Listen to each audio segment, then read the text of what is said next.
Hello everyone, आप सबका अपने यूट्यूब चैनल जीएस अड्डा विद पीसी में मैं आपका जीएस मेंटर प्रकाश राज हार्दिक अभिनंदन करता हूं और एक बार फिर से आपके सामने प्रेजेंट हूं एक नया चैप्टर प्रामाणिक भौतिकी लेकर, जिसका आज हम पढ़ेंगे फर्स्ट पार्ट और नेक्स्ट वीडियो में लेकर आऊँगा इसका सेकंड पार्ट। तो इस सबको अपन डिटेल से एनालिसिस करेंगे। तो फ्रेंड्स, आप वीडियो को अंत तक और पूरा वॉच कीजिएगा।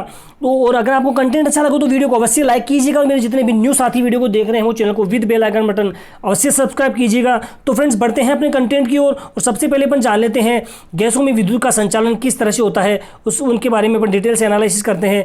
तो सबसे पहले अपन जान लेते हैं फ्रेंड्स कि जो गैसों में विद्युत का संचालन किस तरह से होता है।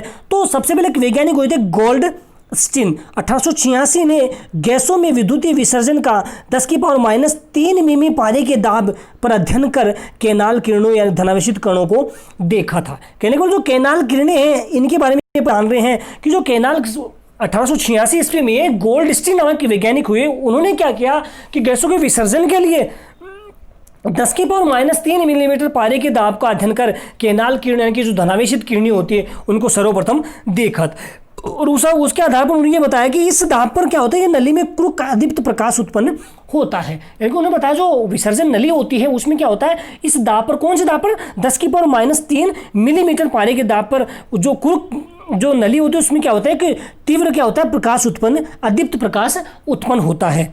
ये प्रकाश क्या करता है फ्रेंड कि इस प्रकाश में क्या होता है, कैथोड से एनोड की ओर गतिशील इलेक्ट्रॉन गैस के अणुओं से संगठन कर उनका आयनीकरण कर देते हैं तथा अणुओं में इलेक्ट्रॉनों का निष्कासन कर क्या बनाते हैं, धनायन बनाते हैं। किसका निर्माण करते हैं, धनायन का निर्माण करते हैं।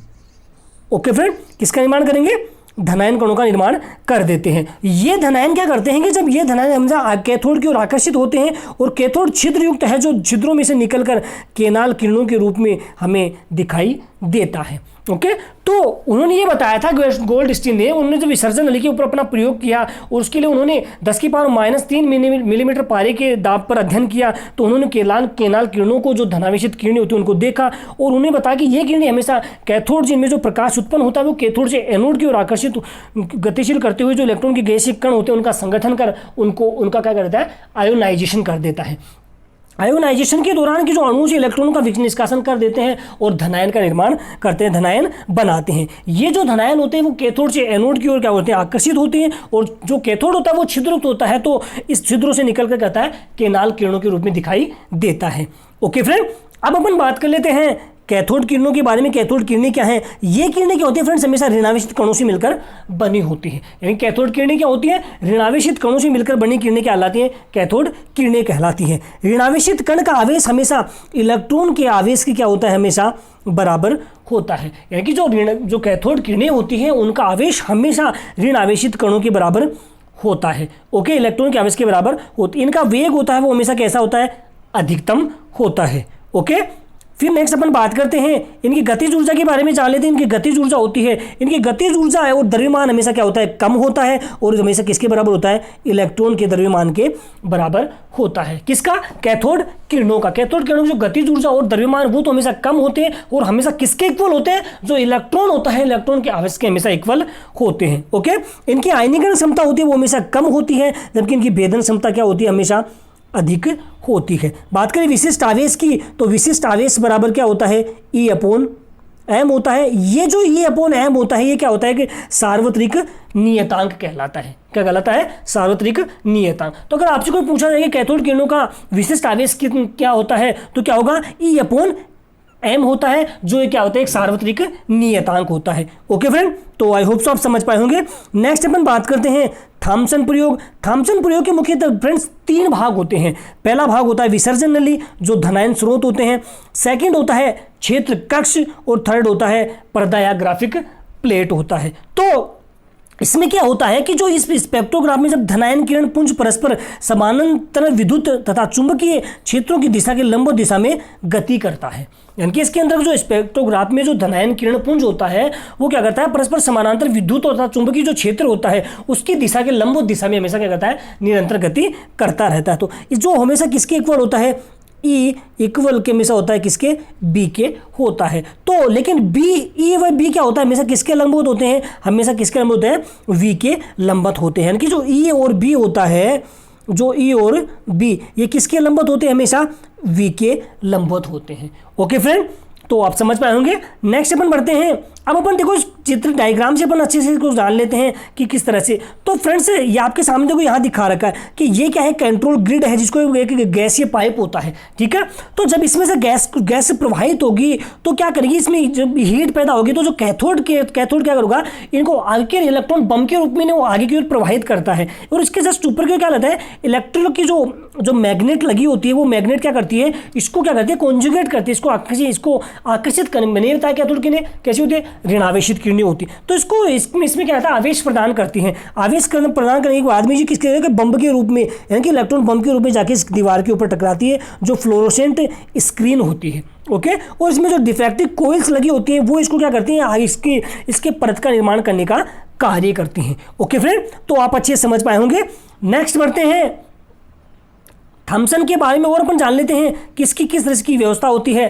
तो मैंने आपको बताया कि थॉमसन प्रयोग की व्यवस्था होती है तो एफ हमेशा किसके लंबवत होगा, हमेशा किसके होगा, बी के लंबवत होता है। लेकिन मैंने बताया कि ए और बी किसके लंबवत होते हैं, हमेशा वी के लंबवत होते हैं। ओके, तो विशिष्ट आवेश कैसे हो जाएगा, विशिष्ट आवेश बराबर हो जाएगा कि Q अपॉन एम बराबर क्या हो जाएगा, ई वाई स्क्वायर अपॉन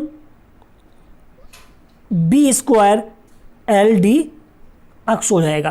कहने का मतलब ये है कि जो थॉमसन ने अपना जो प्रयोग प्रदर्शित किया वो प्रयोग ये कहता है कि जो विशिष्ट आवेश प्राप्त होगा उसमें जो ई और बी होता है वो हमेशा किसके, उसके वेग के, उसका जो विभवांतर का मान होगा उसके हमेशा क्या होता है, लंबवत होते हैं। ओके, तो इस स्थिति में जब उसका विशिष्ट आवेश की अपन बात करें तो विशिष्ट आवेश क्या हो जाएगा, Q अपॉन एम बराबर E Y square upon B square L D अक्ष होता है। अब अपन जान लेते हैं कि इनकी यहाँ पे क्या क्या स्थिति होती है। तो जब ई और बी आरोपित विद्युत क्षेत्र क्या होती है, तीव्रता होती है। यानी कि ई तो क्या होता है, विद्युत क्षेत्र की तीव्रता, और जबकि बी क्या होता है, चुंबकीय क्षेत्र की तीव्रता होती है। डी यहाँ पर क्या है, क्षेत्रपरास तक की दूरी होती है। यानी कि जो कैपिटल डी होता है वो क्या होता है, क्षेत्रपरास की क्या होती है, दूरी होती है। एल की अपन बात करें तो एल क्या होती है, क्षेत्रपरास की लंबाई होती है। वाई क्या है, वाई यहाँ पे क्या है, विस्थापन है। और किसकी दिशा में, वाई हमेशा विस्थापन, वाई की दिशा में क्या है, विस्थापन है। जबकि अक्ष क्या है, अक्ष की दिशा में विस्थापन होता है। तो विशिष्ट आवेश बराबर क्या हो गया कि Q upon M equal to E Y square upon B square L D अक्ष होता है। ओके, अब अपन बात कर लेते, ये तो बात हुई थॉमसन प्रभाव की।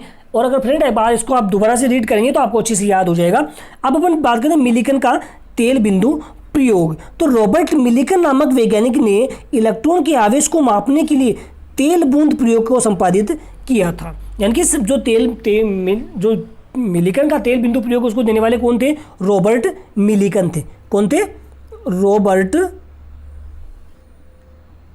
कौन थे, यहां लिख देता हूं, रॉबर्ट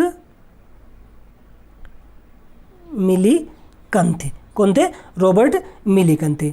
इन्होंने इसको इलेक्ट्रॉन के आवेश को मापने के लिए मिलिकन जो तेल बिंदु प्रयोग को संपादित किया और इसके आधार पर इन्होंने धात्विक प्लेटों के जोड़े के मध्य तेल की छोटी छोटी बूंदों को अंतिम वेग से नीचे गिरने दिया। यानी कि उन्होंने इस प्रयोग में ये किया कि जो धात्विक प्लेट्स होती हैं उन प्लेटों के जोड़े के मध्य क्या था, तेल की छोटी छोटी बूंदों को धीरे धीरे उसके अंतिम वेग तक उसके नीचे की ओर गिरने दिया। तो इस प्रयोग में जब बूंद पर आरोपित गुरुत्वाकर्षण बल है वो इस पर विपरीत यानी कि ऊपर की ओर आरोपित उत्प्लावन बल व श्यान बल को संतुलित कर विद्युत बल की सहायता से प्लेटों के मध्य क्या करता है, विभव आरोपित कर यांत्रिक साम्यावस्था से तेल बूंदों पर आवेश निर्धारण कर देता है। कहने का मतलब ये है सीधा सीधा कि जब उसने उन तेल जो धात्विक प्लेट्स हैं उन धात्विक प्लेट्स के मध्य धीरे धीरे छोटे छोटे तेल की बूंदों को उसके अंतिम वेग तक नीचे की ओर गिरने दिया, तो उस स्थिति में क्या होता है, उसके ऊपर जो आरोपित जो गुरुत्वाकर्षण बल होता है वो उसके जस्ट विपरीत दिशा में कि ऊपर की ओर आरोपित जो उत्प्लावन बल होता है, उत्प्लावन बल और श्यान बल है, उनको संतुलित कर क्या करता है, ज्ञात जो विद्युतीय बल की सहायता से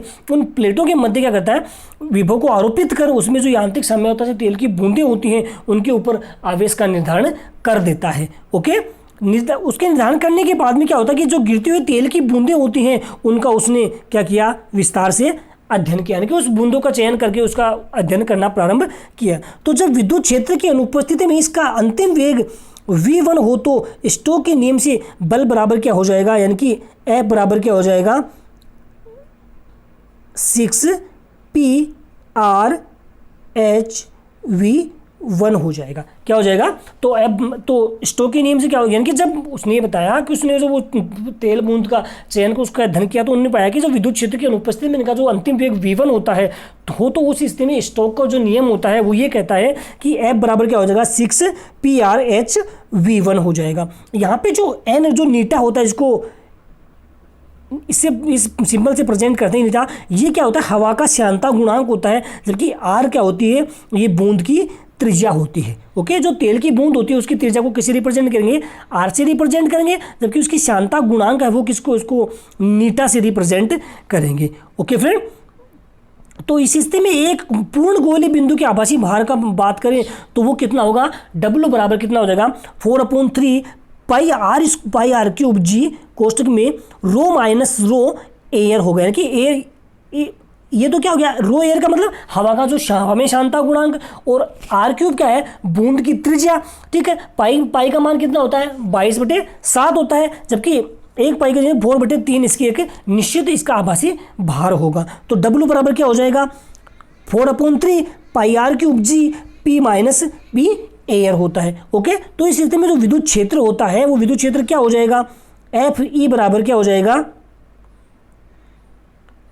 QE होगा। तो बूंद पर लगाकर V को इस तरह बढ़ाया जाता है कि वह बूंद ऊपर की ओर गति करती हुई दूसरा अंतिम वेग प्राप्त कर ले, तो उस स्थिति में जो अंतिम वेग होगा वो क्या होगा QE बराबर W 6πRNV²। कहने का मतलब ये होगा, यह लिखता हूँ QE बराबर W = 6πR नीटा V² बराबर क्या हो जाएगा WV²/V1।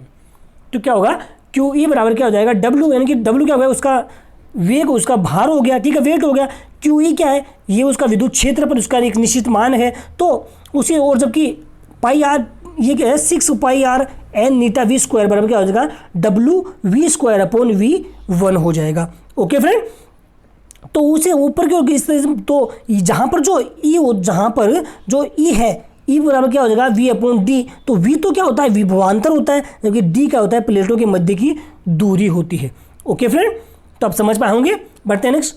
तो thank you friends, thanks for listening and watching this video. तो फ्रेंड्स, कैसा लगा आपको आज का कंटेंट? क्या वाकई में आपको लगता है कि आज का कंटेंट आपके किसी फैमिली मेम्बर या किसी फ्रेंड्स की जो कंपटीशन एग्जाम की प्रिपरेशन कर रहे हैं उनके लिए मोर देन हेल्पफुल साबित हो सकता है? तो आप अपने जितने भी ज़्यादा सोशल मीडिया ग्रुप है उसमें ज़्यादा से ज़्यादा इसको शेयर कीजिए। अब इससे इतना सा होगा, कहीं ना कहीं उनको अच्छा लगेगा, वो आपको थैंक्स कहेंगे, और मेरा भी जो छोटा सा मैसेज वो आप लोगों तक पहुँच पाएगा। तो आज के लिए इतना फ्रेंड्स, मिलते हैं इसी प्रमाणिक भौतिकी सेकंड पार्ट में, और उसके पीछे की वीडियो आप एंड स्क्रीन या आई स्क्रीन पर क्लिक करके भी देख सकते हैं, और उसके मैंने अलग से प्लेलिस्ट बना रखी है, वहाँ जाकर भी आप कंप्लीट वीडियो देख सकते हैं। तो आज के लिए इतना फ्रेंड्स, मिलते हैं नेक्स्ट वीडियो में। धन्यवाद फ्रेंड्स, जय हिंद, जय भारत।